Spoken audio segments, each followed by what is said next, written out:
Fala moçada, professor Felipe Rosal. Gente, passando aqui para comentar as nossas questões de Química Inorgânica e Química Geral.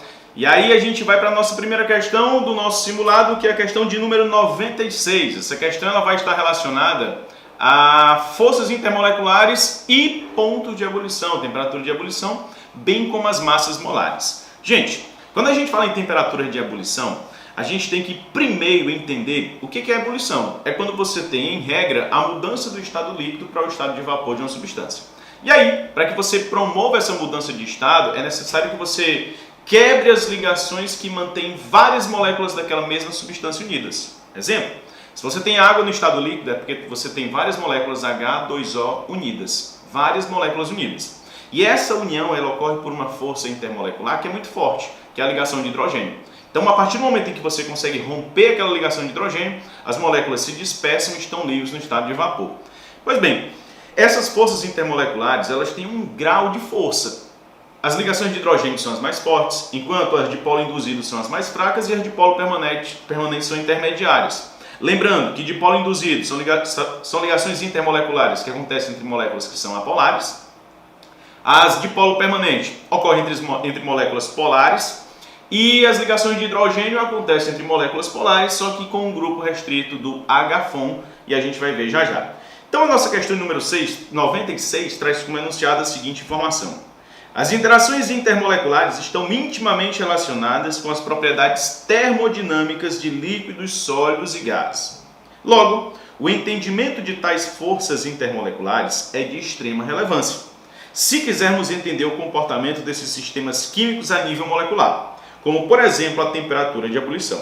E aí ele te dá os dados de massa molar de 4 substâncias em que o hidrogênio se liga com os elementos do grupo 6A na tabela periódica: oxigênio, enxofre, o selênio e o telúrio, né?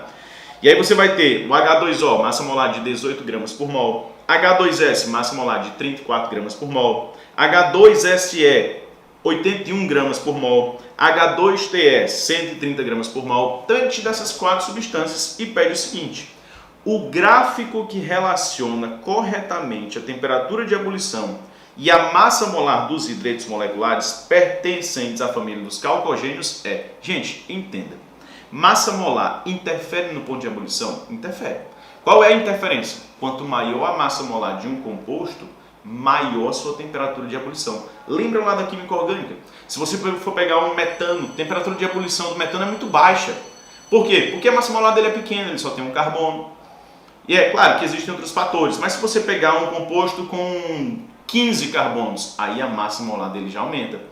É claro que existem outros fatores, como superfície de contato, que interferem. A cadeia carbônica é normal, a cadeia carbônica ramificada, mas em regra, quanto maior a massa molar de um composto, maior a sua temperatura de ebulição. Mas quando a gente olha para a água, a gente olha para o H2S, para o H2SE e para o H2TE, quem tem a menor massa molar dos 4 é a água. Então, na teoria, a água deveria ter o menor ponto de ebulição. Mas por que a água não tem o menor ponto de ebulição? Porque de todas as 4 substâncias que estão aí, a única que consegue realizar ligação de hidrogênio é a água. Lembre-se, ligação de hidrogênio é aquela força intermolecular em que você tem o grupo H de uma molécula ligando-se ao grupo FON de outra molécula. Então você teria, a exemplo do que acontece com a água, o oxigênio de uma molécula se ligando ao hidrogênio da outra. E essa força intermolecular ela é muito forte. Quando ela rompe, a molécula vira vapor, ok? Então, apesar de a água ter a menor massa molar das 4 que foram mencionadas, ela é a que tem o maior ponto de ebulição em decorrência da força intermolecular dela, que é a mais forte. Então, é natural que você enxergue no gráfico a primeira substância, que é a água, como tendo a maior temperatura de ebulição. Mas aí quando eu vou comparar com a segunda, que é o H2S, nós já temos um aumento na massa molar, mas um decréscimo na sua temperatura de ebulição. Professor, por que a gente tem um decréscimo na temperatura de ebulição? Porque o H2S ele já não se liga a outras moléculas, ó,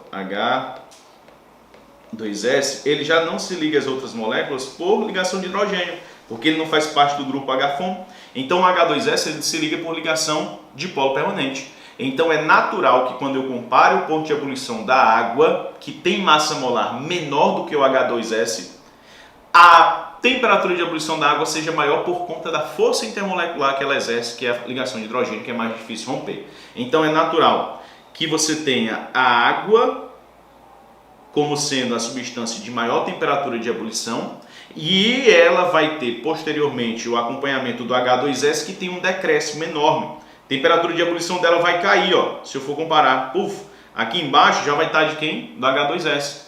Só que, lembre-se, essas outras três substâncias, H2S, H2SE e H2TE, não realizam ligação de hidrogênio, elas realizam dipolo permanente. Então, nesse momento, quando as três substâncias realizam o mesmo tipo de força intermolecular, o fator determinante vai ser a massa molar. Quem tiver a maior massa molar vai ter a maior temperatura de ebulição, e é por isso que o nosso gráfico volta a subir. Porque quando ele cai, ele só caiu porque a água que está lá em cima realiza ligação de hidrogênio, portanto tem maior temperatura de ebulição. Quando eu comparo com o H2S, é natural que a massa molar aumente, né? A massa molar é bem maior do que a da água, mas a temperatura de ebulição diminua. E aí, aos poucos, quando eu for comparando com os outros dois, ela vai aumentando, porque eu tenho um aumento na massa molar. Lembrando, para fixar, força intermolecular mais intensa, ligação de hidrogênio. Professor, por que os outros três, H2S, H2SE e H2TE, vão variar a temperatura de ebulição de acordo com a massa molar? Porque esses três realizam o mesmo tipo de força intermolecular. Então, como critério de desempate, para dizer quem tem a maior ponto de ebulição, a gente vai pela massa molar e, consequentemente, olhando o crescimento das massas molares, o gráfico volta a subir. Alternativa correta, letra A. Beleza?